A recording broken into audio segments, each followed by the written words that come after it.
Hello, everyone, and welcome back to another episode of the Reader Journey podcast. Today, we have Logan Ury, author of How to Not Die Alone. Logan, thank you so much for coming on the podcast today. It's my pleasure to be here. Thanks for having me. So, I think most people would agree that in today's world, dating has become more difficult and complex than ever before.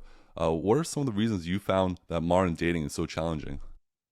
Yeah, this is a great question. And so some people might say, oh, dating today seems a lot easier. There's thousands of choices, and you're not just limited to the people in your village or Bob and Belinda who live down the street. And so some people might feel like, oh, things have gotten easier. And that's true in some ways, right? It's easier to meet people, and there's more people to meet.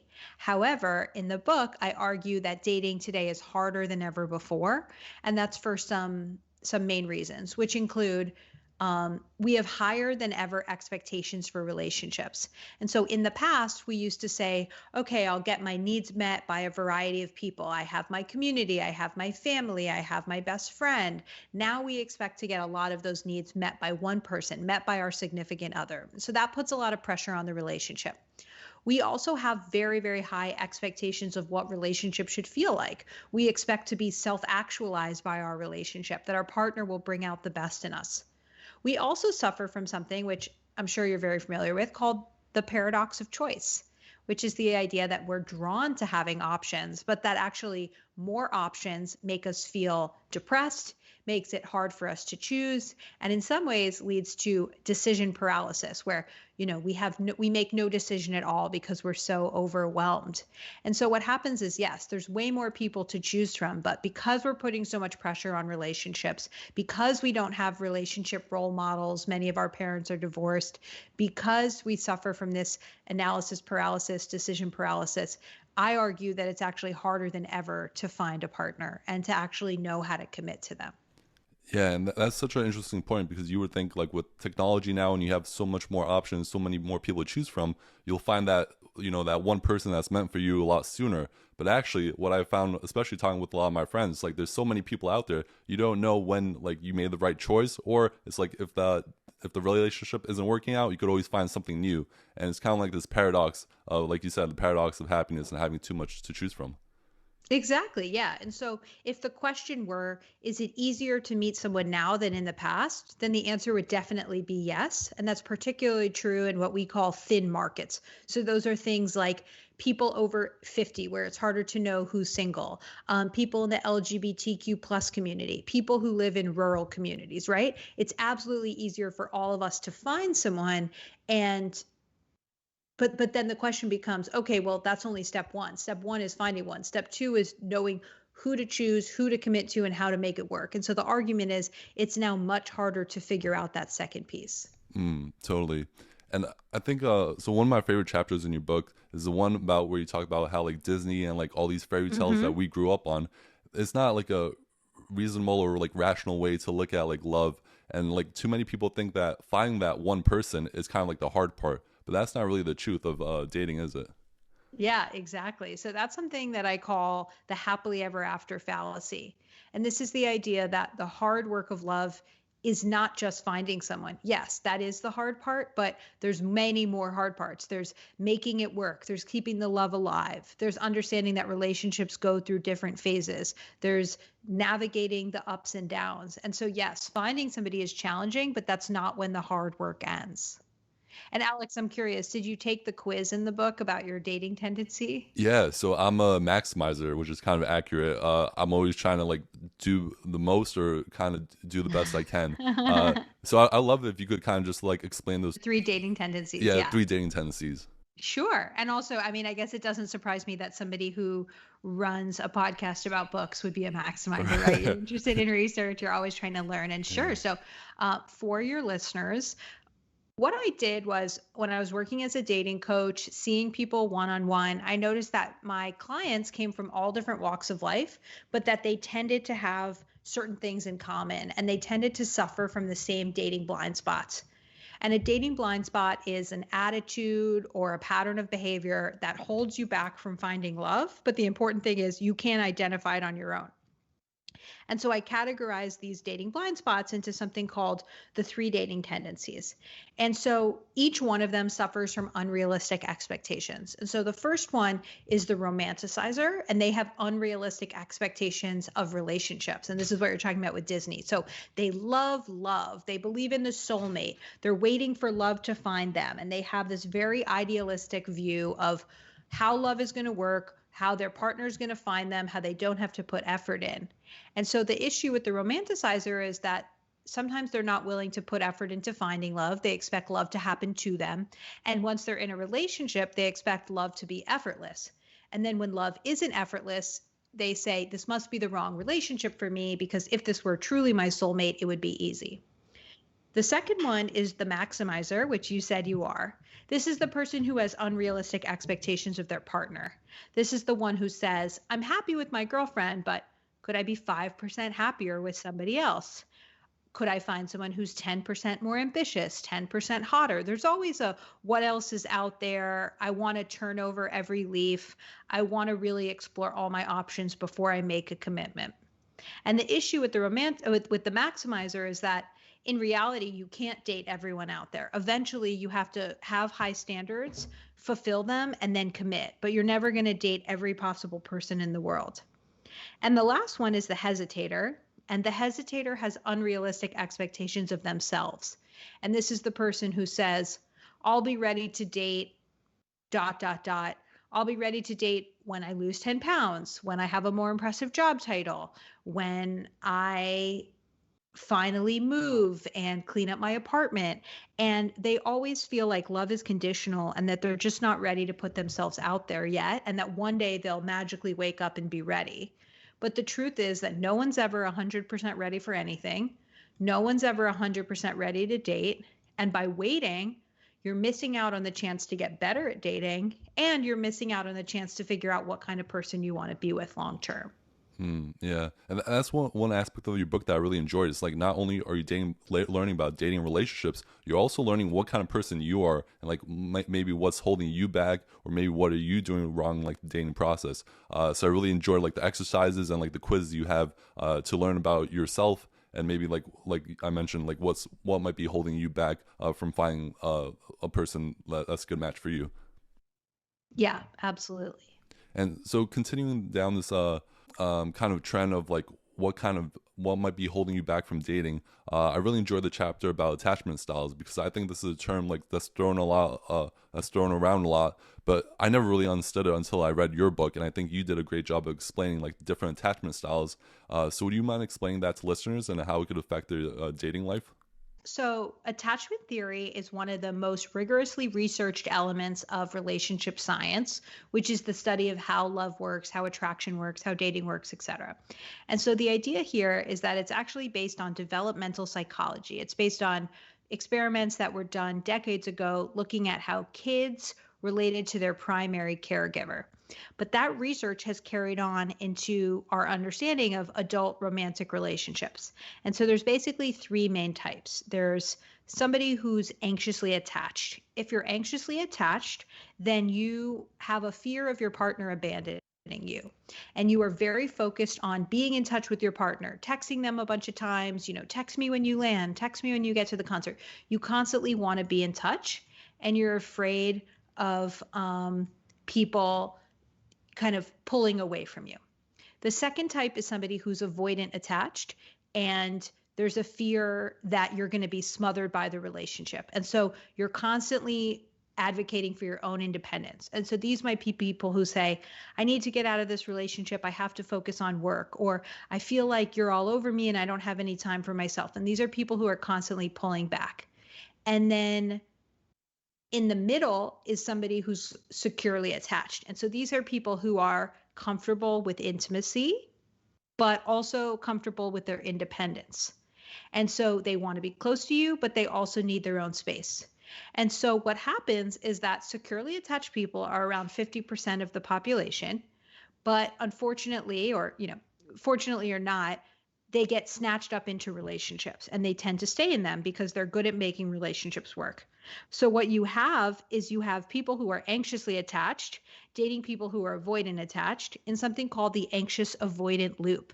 And so what ends up happening is that um, people reinforce each other's bad habits. The anxiously attached person says, "You're going to abandon me." The avoidant attached person says, "You're going to smother me." And they're actually doing that to each other. And so the best way to break out of this cycle is to actually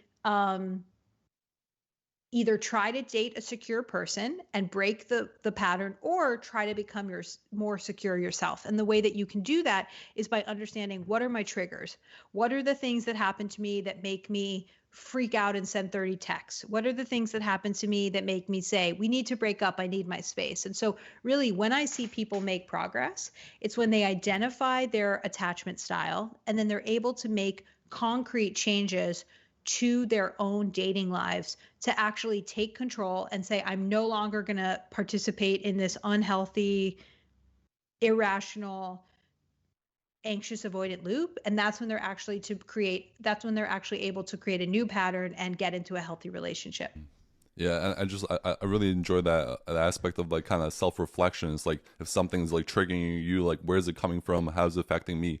And it's just really fascinating to learn kind of like how you kind of acted as a child, and your childhood development could kind of affect your dating process, like decades later. So that was just like an interesting aspect that I don't think enough people know about or even know about themselves, and how it could affect them in looking for a life partner and how they treat the relationship. Yeah, absolutely. Yeah.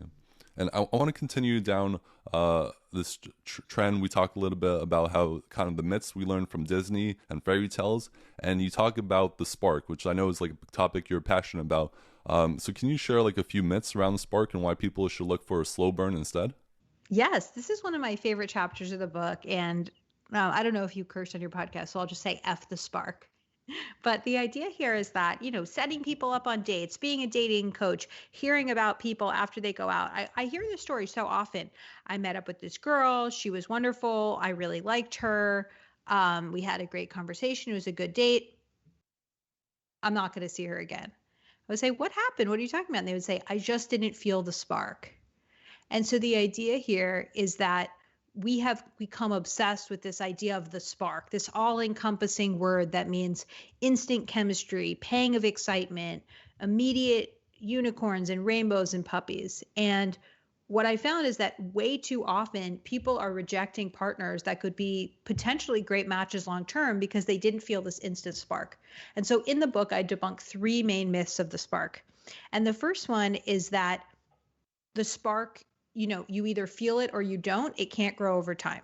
And that's absolutely not true. We know that plenty of couples did not experience love at first sight. For a lot of people, somebody has to grow on you. And that's why people end up marrying somebody from work, marrying somebody from their apartment building. The more you see somebody, it's known as the mere exposure effect, the more that they actually grow on you. And so I really, even for myself, I knew my now husband for 8 years, even before we started dating. And sometimes you really just have to see different sides of people and have them grow on you before you realize that there's a romantic match. So yes, the spark can absolutely grow over time. The second myth is that if you feel the spark, it's a good thing. And that's also not true. I mean, the spark can be a good thing, but oftentimes what happens is somebody is just very sparky. They're charismatic, they're hot, they give you this feeling of connection. And so you think in your head, oh, I have such a connection with this guy. But what's really happening is that guy gives that feeling of intensity and attraction to many people. And so either he's just very sparky and it happens to a lot of people, or he's actually making you feel anxious because you don't know how he feels about you. And therefore, you're confusing the anxiety for chemistry. And the third one is that if you feel the spark, then the relationship is viable. And we also know that that's not true. A lot of now divorced couples once had the spark because yes, the spark is exciting and it's a fun way to begin the relationship, but in no ways does it mean that this is necessarily a great long-term connection. And this is one of the big issues in a lot of TV shows and movies is people have these incredible romantic how we met stories and they think because of this, this must be my person and I have to be with them. But no, I mean, you could have a very exciting story of meeting, but in no way does it mean that you necessarily need to be with that person. And so the antidote to this is to focus less on the spark, stop optimizing for that instant chemistry and instead focus on the slow burn. And the slow burn is the person who gets better over time, the person who might not be initially charismatic, but would make a great long term partner. And so, really giving people more of a chance. Seeing people for their potential, going on several dates with them to let them kind of thaw out and show you who they are, and really being more skeptical of the spark and looking more for the slow burn. Yeah. Yeah, and personally, I think that's one of the biggest takeaways I took from the book, because I always thought like, oh, when you first start dating someone, if the spark isn't already there, it's not going to happen later on. But now, like in the current relationship I'm with, I think both me and my girlfriend would agree that like it started out like a slow burn. Like the more we hung out, the more we began to like each other. And it's interesting how we kind of developed that chemistry over time slowly, instead of just looking from the for that spark in the very beginning and just hoping that lasts forever. So I think that's a very important note people should remember when they're dating someone. Absolutely. And so you also have a wonderful chapter where you talk about how you want to look for a life partner and not a prom date, which talks about the important traits in a long-term partner, and kind of some of the traits we kind of overlook versus kind of some of the traits we tend to overvalue. So can you talk about some differences in what we should be looking for in a life partner, and maybe what we kind of like some traits that aren't as important in the long term? Yes, absolutely. And so, yeah, what I've found in talking to people about who they're looking for is that there's certain traits that people tend to really optimize for. And we know from the field of relationship science that a lot of these just are not correlated with long-term relationship success. And so some of them are things like looks and money. And so, yes, looks matter. You want to be attracted to the person. Money matters. Happiness, for happiness, you usually need to make above a certain threshold. But what we know from the research is that people adapt to their surroundings. And so, no matter how hot or how rich your partner is, you get used to your situation over time and you no longer notice it as much, which is why looks and money don't matter as much as we think they do. Another one that people overestimate is having the same personality as your partner. And so people say to me things like, I'm so extroverted, I'm the life of the party, my girlfriend's really introverted, it could never work. And I'm like, no, you are so intense. You are enough to fill a room as it is. Like, you don't need your personality twin. You need somebody who complements you. And so people really overestimate being similar to their partners in terms of personality. And a similar thing is people overestimate having shared hobbies, right? It's okay if you love wine and your girlfriend doesn't, as long as she gives you space to explore your interest in wine. And so you don't need to be the same personality and you don't need to have the same hobbies. On the other hand, are these qualities of what matters more than people think for long term relationship success. And these are things that certainly people know that they matter, but it's not what I hear people actively looking for when they're going on dates. And this is what people really should be valuing. And so the first one is emotional stability. And so this is the idea that when something happens, right, when they get a disappointment at work, when their parent says something hurtful to them, how do they respond?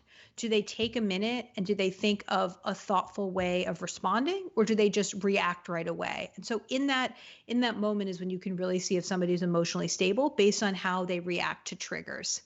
Another thing is loyalty. Is this the type of person who keeps friends for the long term, or are they just fair weather friends? Or are they only with their friends when the good things are happening? And loyalty is really important. Another one is a growth mindset. And so this is somebody who believes that life is something that you can improve, right? You're born with a certain set of skills, but you can actually invest in those skills. You can grow. They don't feel like, you're either talented or you're not, and there's nothing you can do about it. And so this is the kind of person who feels like life is something that you can put energy into and improve and build your own path. Another thing that matters more than people think is the ability to make hard decisions together, because oftentimes in life you are faced with hard choices, and this is your teammate. This is the person who's by your side, who you really need to trust to help you make the right choice, and the person who you really want to go to for advice and who you want to collaborate with. And then finally, what's probably become the most important one to me is what side of you that person brings out. And so the idea here is that whoever your partner brings out in you, that's who you'll be a majority of the time. And so if your partner's great on paper, but they make you feel insecure. They make you question yourself. They make you feel uncomfortable. They make you feel de-energized or depressed. Why would you want to be with that person? And so really tuning into the side of you that that person brings out, and then making sure that you find somebody who brings out the best side of you. Yeah. And I think you mentioned this in your book, is like all these kind of like long-term traits you're looking for, like emotional stability, loyalty, like skills to fight well, bring out the best of your personality. Like those things are kind of hard to discover if you're just looking at a dating app where you just have like their pictures and maybe their job occupation and where they live. So it's hard to like discover the long-term traits in kind of like a short-term like format. So is there like any besides just like going on continuous dates, is there any way people could kind of identify whether someone might be a long-term partner in like a short amount of time? Yeah, I think you're bringing up a really great point, which is just to take one step back. So the framework of this chapter is look for a life partner, not a prom date. And so a prom date, if you go back to when you were going to prom, it's somebody who is hot, who would look good in pictures, who you want to dance with, maybe who you want to sleep with at the end of the night. But you're not asking yourself, will my prom date be there with me if I, God forbid, get cancer? Or will my partner be the person I want to make decisions about? Are we going to send our kids to private school or public school? You're not thinking about those things. But at a certain age, you need to transition from looking for that fun loving prom date to the reliable, strong, loyal life partner. And so that's really what the chapter is about. It's about telling people to make this change and also telling them what to look for. And you're absolutely right. Things like looks are much easier to assess from a two-dimensional dating profile picture. You can just look at them and say, how symmetrical is their face? How attracted to their body am I, right? You can make an instant judgment around those things. And even things like what they do for a living and maybe how much money they make, those are things that are much easier to assess. Things like loyalty and a growth mindset, that requires a lot more effort. And so what I recommend people do is not try to figure this all out from a profile, because that would be very challenging, but to get to dates with people sooner and actually ask certain questions that help you triangulate if this is true for the person. So you might say something like, what is something that you used to think was true that you no longer think is true? And that shows that somebody is thoughtful and that they're putting effort into developing their minds and their opinions. Or what's the last great book you read? What's the last great podcast you read? Maybe ask them for advice and see, do you like the way they think? Could you imagine making decisions with them? And so it requires you to be more creative in the questions, but it is something where if you know what you're looking for and you have questions that help you get at that, it becomes much easier to say, is this the type of person who's emotionally stable, loyal, kind, has a growth mindset, etc. And then for the what side of you they bring out, it's really about training yourself after the date to say, how do I feel? How do I feel in my body? How do I feel emotionally? And really tuning into not do they check off all the boxes on my checklist, but much more specifically, how do I feel around them? Yeah. And so having kind of the shift from looking for a prom date to a life partner is actually kind of what led you to dating your now husband, Scott, right? Because I believe in the book you say you actually swiped left him on Tinder. And so, yeah, but you're exactly right. So basically what happened was I had this pattern of the anxious avoidant loop, the thing that we talked about, where I would find a guy, I would be interested in him, maybe he'd be interested, maybe he wouldn't be interested, and he would pull away. And then I would get very addicted to the chase, and I would get addicted to that feeling of, let me convince you to be with me, let me show you why I'm worthy. And so I was really, really focused on love is you go after someone and they pull away and you convince them to be with you. I ended up in such a bad anxious avoidant loop that I ended up seeing a dating coach myself. And this was an extremely useful experience because she helped me focus on how did I want my future partner to make me feel? And what I determined was that I wanted my partner to make me feel desired, appreciated, secure, intelligent. And that wasn't at all how this prom date guy who I was chasing after was making me feel. He was making me feel nervous, insecure, unsure of what would happen. And so what I did with her was I realized there was already somebody in my life who made me feel the way that I wanted my future partner to feel. And that was this guy from work. And you're right, I had said no to him. I had swiped left on him on Tinder a year or two before, but I realized this guy at work who I was spending time with, he really made me feel great. And I loved the side of me that he brought out. And so over time, our friendship intensified and it turned from a friendship to a romantic relationship. And yes, we got married last year. We've been together for 6 years, and I feel so grateful to have gone through that exercise of understanding I don't want to do this pattern anymore. I don't want to chase after people who aren't interested in me. I want to choose someone who is also choosing me. Mm, yeah. And yeah, I like how you mentioned like he's really bringing out the best of you. And Hmm. so for anyone out there who's like dating right now, how do they know when to kind of like when to continue dating the person and maybe when's like maybe they're okay but they're not like, that great to them, or like how many dates should someone go on before they decide to, maybe let that person go because they don't see a future with them? Yeah, I think about this a lot in my dating coaching and a lot in the book. And so, one mistake that I see people make is they write off their dates too quickly. They go on a first date with someone and they say, "Oh, he had a nervous laugh. He's not confident enough for me. I'm not going to see him again." Or there were awkward breaks in the conversation and that's not a good connection. And so I'm not going to go out with them again. And so when you think about the myth of the spark, it's that we expect to have instant chemistry with somebody and we should go after the slow burn instead. So if you apply that here, you should create a rule of thumb that you always go on the second date unless something really dramatic and bad happens on the first date. And the reason for that is that if you go into the first date knowing that you're going to go on the second date, you spend less time in that first date evaluating the person, saying, are they good enough for me? Am I having a good time? And you more just say, I'm going to let this be an experience. I'm going to be curious about this person. I'm going to see what unfolds. And I'll totally understand that maybe this person needs a few dates to really open up and have the layers of the onion, to peel the layers of the onion. And so, in general, I would say, at least try to give somebody 2 dates because that will help you find the slow burn and not miss out on great potential partners who may not shine on the first date. Yeah, and I love that, especially go on the second date rule, because I feel like that second date is like when I kind of realize my now girlfriend is like, hey, we really have like, the potential here for something. And yeah, if I just didn't go on that second date, then who knows what would have happened. So I think that's a great tip for everyone that's listening.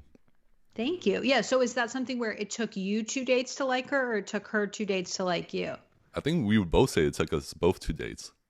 Oh, that's fantastic. Yeah, I think exactly what you're talking about is a lesson that I want people to have, which is that sometimes people are like, unless the first date was 10 out of 10, I don't go on a second date with them. But you and plenty of people who have, messaged me since the book came out say, I went on a first date. It was so so. I wasn't going to go on the second date. My mom said to me, come on, give this woman a try, give this guy a try. And now they're married. And so a lot of great relationships started from not so great first dates. And so the lesson is really stop thinking that you are the world's best evaluator. Realize that first dates are very anxiety provoking. It's hard for people to relax and be themselves, and that you're much better off giving somebody a chance and seeing what unfolds when they get more comfortable over time. Yeah, totally. It's like two strangers, meeting each other for the first time in a new situation, and Hmm. it could be awkward. And of course, like you can't expect the first date to be the best date ever. So it makes total sense. Go for that second date. Really get to know the person. They'll be more comfortable. You'll be more comfortable, and you'll probably learn a lot more about each other. So I think that's just a great tip from your book. Thank you. Yeah, and I'm glad to hear that that worked out for you and your girlfriend. And so, Logan, you also share like there's certain things people could do to kind of increase the chances of having like a good first date, and like they can make a date more fun instead of making it like a job interview. What would you recommend for people there? Yeah, so this is something that I really have seen in the last few years, and I think the pandemic in some ways has exacerbated it. The issue is that people treat dates like job interviews, right? They sit across from each other in a sterile environment, they meet at a coffee shop, or they meet on Zoom, and they're just exchanging information. Where do you live? How old are you? Where did you go to college? How many siblings do you have? And right, it's not about connection, it's not about really getting to know each other, it's just exchanging biographical data. And this is not fun. This is not romantic. This is not sexy. And speaking of the spark, it's even less likely to speak to the spark to create a spark, because if you're in this really sterile environment, how are you going to feel turned on and tuned into someone? And so in the book, I have a series of suggestions of ways to design dates that are more fun. And these are all based on psych research or behavioral science research that speaks to how people connect. And so I'll just give you a few of my favorites. One of them is the pre date ritual. And this is the idea that the date doesn't just start when you walk into the coffee shop or or open up the Zoom. The date starts hours before when you get into the mindset. And so you really need to be in a mindset for connection, a mindset to be present, a mindset that helps you feel relaxed and open. And so, what is the thing you're going to do before the date to get there? It might be taking a bath. It might be going for a walk. It might be listening to a pump up playlist, but it's something that really changes your mood so that when you show up for that date, you're present, you're happy, you're out of work mode, and you're really there to connect with somebody. Another one is that people are so focused on being interesting. What are my stories? How can I brag? How can I show you who I am? How can I find a way to let you know that I have my pilot's license? But what people misunderstand is that it's so much important to be interested than interesting. Interested is I'm a good listener. I make you feel important. I ask you follow-up questions. I get to know you. I help you connect the dots in your own head. And what people really like is to feel heard. And so if you focus more on being a good listener versus telling good stories, you are more likely to get that second date because that's what people are attracted to. And two more that I can share. One is the power of ending on a high note. We know from the research in behavioral science that people disproportionately remember things based on how they end. And so even if the date is going so, you can actually save the date by ending on a high note, which might mean giving the person a meaningful compliment, sharing a dessert, showing them a secret spot in the neighborhood that they haven't been to before, and really creating a lasting memory by ending on a high note. And then the last thing is something that's called the post-date 8. And these are a series of questions that you ask yourself after a date that help you tune into the side of you that person brought out. And so these are things like, did I feel curious about them? Did I feel relaxed around them? How did my body feel? And so many of us are in our heads all the time, worrying about, are they good enough for me? Did I like them? Did they go to a good enough college? All of that stuff. And it really takes us out of the moment. And so these are questions that really help you focus on the stuff that matters. And that's how you decide if you should keep dating them.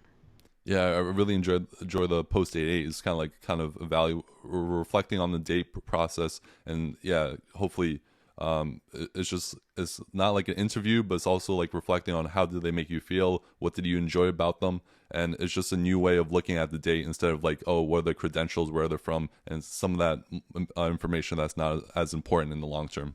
So Logan, we've given a lot of advice for like a lot of single people out there, but I want to take a moment to just talk about everyone who's like listening, who's in a relationship right now. And you talk about kind of this big difference between falling in love and being in love. So what can people do to actually like stay in love and stay in the relationship? Yeah, that is such a good point. And this is something that comes up a lot of times in my research. And so, for example, a guy will call me and say, I've been dating my girlfriend for 3 months. I really like her. She's very kind. I respect her, but it doesn't feel the same. I don't feel the same excitement I felt in the beginning, and I want to break up to go find that excitement with somebody else. And so this is a clear mistake that people make, which is they jump from 3 month relationship to 3 month relationship, always chasing that initial excitement. And what's wrong is that they're confusing falling in love, which is a very intense thing, full of hormones and chemicals and oxytocin and all of these things that really just occupy your mind and make you completely focus on the other person. And they don't understand that that's different than being in love. And being in love is not a constant state of excitement and passion. It's more like something that exists and is happening in the background, but it's not taking over your mind. And it's very, very natural, whether it's after 3 months or 6 months or 2 years, to transition from that intense honeymoon period to something more sustainable, to the next stage of relationships. And so what I say to these clients is, this is healthy. This is natural. If you keep doing what you're doing, you're just going to always bounce from 3 months to 3 months to 3 months, seeking that high and never finding somebody, committing and building a long-term relationship. And if what you want is to have that long-term connection with somebody, then eventually you need to understand that it's not always going to feel as intense as it felt in the beginning. And what you need to do is find somebody great, commit to them, and understand that being in love doesn't feel the same as falling in love. Right. Yeah, and I think that's such an important point just for people to be aware of, like that high or that huge spark of love is not going to last forever, but that doesn't mean you're not in love. It's like a transition phase that you're going through, and yeah, it's just like an important point that I think a lot of people don't realize. Like that's a normal step in the dating process. Exactly, exactly right. And so for anyone listening who's wondering, should I leave my relationship because this has faded? Then I would say no. I mean, it may not be the right relationship for you, but don't leave a relationship because it's going through a natural transition from intensity to less intense. Right. And so, Logan, I guess there's only like one big question left to ask about dating, which is like, how do you know when you found the one? Like the person you're going to marry, the person you're going to spend the rest of your life with? Like, how did you know? Was it like a certain one moment? Or was it like a series of Hmm. moments that you knew, like for you, that Scott was the one person you want to spend your life with? Yeah, it's a great question. So, what I would say is, first of all, I don't really believe in the concept of the one. I think there's a lot of people out there that each of us could be with. And hopefully, your listeners find this empowering because instead of saying, there's billions of people in the world, and how could I meet them all? And how can I find the perfect person for me? And which one's my soulmate? And if this were my soulmate, it'd be easier. Instead, you can think relationships are built, they're not discovered. And so, what you really need to do is find somebody great, put effort in, and create the relationship you want. Don't focus on, oh, it's 99% who I'm with and 1% making it work. No, no, not at all. A huge percentage of successful relationships is the effort you put in to make it great. And so that's one part of it. Another thing I would say is really what we talked about before, which is what side of you do they bring out? So often people get focused on the resume qualities. Oh, I want someone with this job and this height and this income and this religion and this race. Well, what if you've dated a bunch of people like that and they haven't made you feel good? Maybe it's actually time to question your type, go after a different type of person, and realize that you may be wrong about what makes you happy long term. And so, what I would say is, some of the early stuff is pay attention to what side of you they bring out. Pay attention to the fact that do they make you feel secure? Do they make you feel anxious? Do they make you feel avoidant? Um, do they help you break bad patterns or do they reinforce your bad patterns? And then finally, as you get closer to really committing, there are a bunch of questions you can ask each other. And I have a chapter in my book about, before you tie the knot, do this. And that's really about, are you heading in the same direction? Do you want the same things out of life? Do you have the same views on having kids, where you're going to live, money, if you're both going to work, how you're going to manage your resources, how you're going to interact with your friends and family? And so often people don't have those hard conversations before they get married because they say, well, I love you, we must be on the same page. And this is just not true. So, really, people should be having hard conversations before they get married to confirm that they are on the same page now and on the same page about where they're heading. Mm. Yeah, and I appreciate all the like the questions you include in your book is like it makes it more interactive, but also like something people could kind of like apply to like their life or their relationship. Be like, hey, I feel like we're ready to take the next step. Let me ask my partner these questions because it has to be not just an emotional decision but a logical one as well. So I really enjoy that aspect of your book. Thank you. Yeah. I mean, look, love is amazing. Love is one of the most beautiful feelings of connection in the world. But when it comes to choosing your partner for a long term relationship, somebody who is essentially your teammate for maybe the next 50 years, you want to have both the head and the heart. You want to choose someone who you love being around, but also someone who you feel like you can grow with over the next few decades. Right. And so Logan, we're getting close to time here. So I want to ask my closing question, which I ask all my guests, which are because this is a book podcast, what are one or two books that had a huge impact on your life, and how did those books change you as a person? Oh, that's a great question. The book that comes to mind is the book Predictably Irrational by Dan Ariely. Are you familiar with it? Yeah. Yeah, so Dan Ariely is one of my mentors. I had the ability to learn behavioral science from him when we ran a team together at Google. And I just love the way that Dan sees the world. First of all, he's extremely curious. He's always wondering, why do people say that they want to save money, but then not save for retirement? Or why do people say they want to lose weight and then fill up their plate at the buffet as if they'll never eat again? And so he's really just so obsessed with human behavior, irrationality, and then he has such clever experiments to explore it.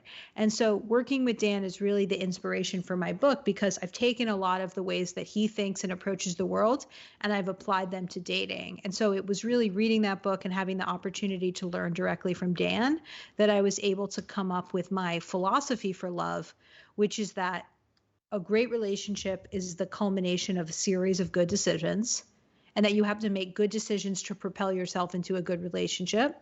And that if you make bad decisions, you'll repeat the same harmful patterns over and over again. So I really like breaking down dating and relationships into these micro moments and then saying, here's how you're likely to go wrong, but here's what you can do instead.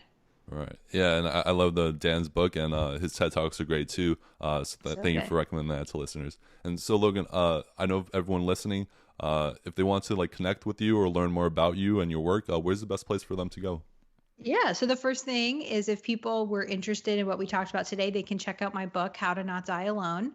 If they liked the sound of my voice, they can get the audiobook, which I read. If they didn't, get the hardcover or the Kindle. If people are interested in the 3 dating tendencies, they can go to my website, loganury.com/quiz, and they can figure out their dating tendency. And people can also follow me on Instagram and Twitter at Logan Ury. Mm-hmm. Yeah, and for everyone listening, I highly recommend this book. Not only will you learn about the dating and relationship process, you'll also learn about yourself, and you'll enjoy all the activities and the quizzes and the exercises in it. And Logan, I just want to thank you so much for coming on the Reader Journey podcast today to talk about your book. Yay, it was my pleasure. Thanks for asking great questions, and I'm so glad you enjoyed the book.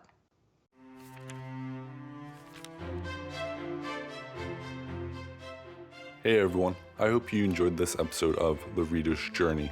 You can learn more about what's covered in today's podcast in the show notes below.